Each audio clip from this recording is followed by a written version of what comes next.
Página 120, vamos falar aí sobre o processo de independência do Brasil, isso mesmo.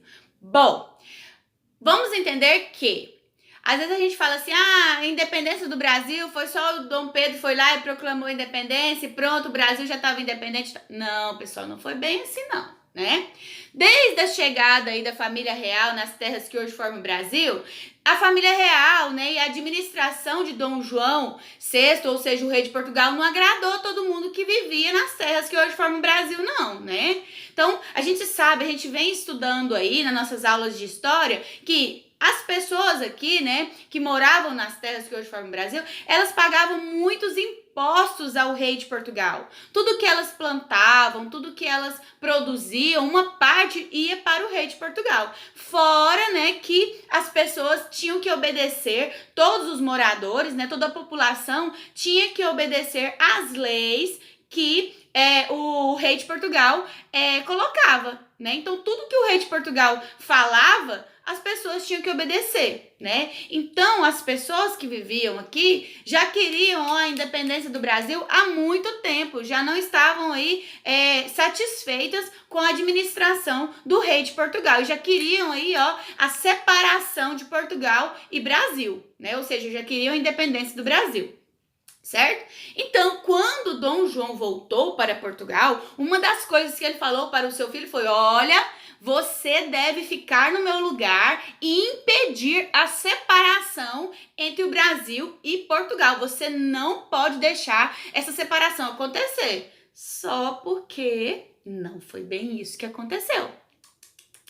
Olha só, Dom Pedro, né, ficou no lugar aí, então ele foi crescendo, ele teve a ajuda dos regentes aí para administrar, e ele começou a perceber tudo que as pessoas passavam, né? Ele começou a perceber o quanto era difícil a vida das pessoas, e ele começou também a perceber que às vezes aquelas leis, aquelas regras que o pai dele criou, não eram legais assim, não eram boas assim. E ele começou a perceber também que não era justo, né, as pessoas que moravam ali, tudo que eles produziam, tudo que eles faziam, eles pagarem tantos impostos assim para a coroa portuguesa. E aí ele começou a ficar do lado da população. Olha só para vocês verem, vamos ler aí um pouquinho do nosso texto aí da página 120? Olha só, quando Dom Pedro assumiu o governo, em 1821, era desejo de seu pai, Dom João VI, que ele impedisse que o Brasil se separasse de Portugal. Mas, entretanto, parte da elite brasileira, formada por comerciantes, grandes fazendeiros, intelectuais, defendia a independência, ou seja, queria a independência, né? Pois temia perder a liberdade conquistada durante o período em que o Rio de Janeiro era sede da corte. Assim, continuaram as pressões do lado brasileiro para que o Brasil se separasse de Portugal e da coroa, para que Dom Pedro voltasse a Lisboa e assumisse o trono. Em agosto de 1822, quando Dom Pedro estava numa viagem para São Paulo, chegou ao Rio de Janeiro uma carta com novas ordens da corte portuguesa, ameaçando enviar soldados para buscá-lo, caso não retornasse a Portugal. Além dessa carta, Dom Pedro recebeu outras duas cartas.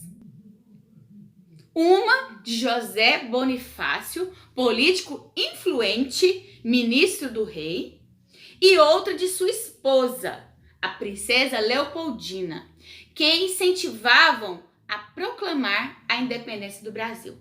Então ele ficou muito confuso, né? Por quê? Porque o rei de Portugal mandou uma carta para ele exigindo que ele voltasse. Porque o rei já sabia o que ele estava fazendo lá, né? Já sabia que ele não estava fazendo o que ele tinha pedido, certo? Então ele mandou para voltar. Mas ele também recebeu essas duas cartas da esposa e dessa pessoa aí importante, desse político importante, José Bonifácio, que incentivava ele a proclamar a independência. E aí o que ele fez? Olha só. Mesmo diante da pressão da coroa portuguesa, no dia 7 de setembro de 1822, durante sua viagem entre São Paulo e Rio de Janeiro, Dom Pedro declarou a independência do Brasil. Naquele momento, o Brasil deixava de ser colônia, separando-se de Portugal. Ou seja, então, né, ele se sentiu mais assim incentivado pela mulher e pelo político e ele decidiu então proclamar a independência. Ou seja, a partir daquele momento, o Brasil já não precisava mais seguir nenhuma lei, nenhuma regra de Portugal.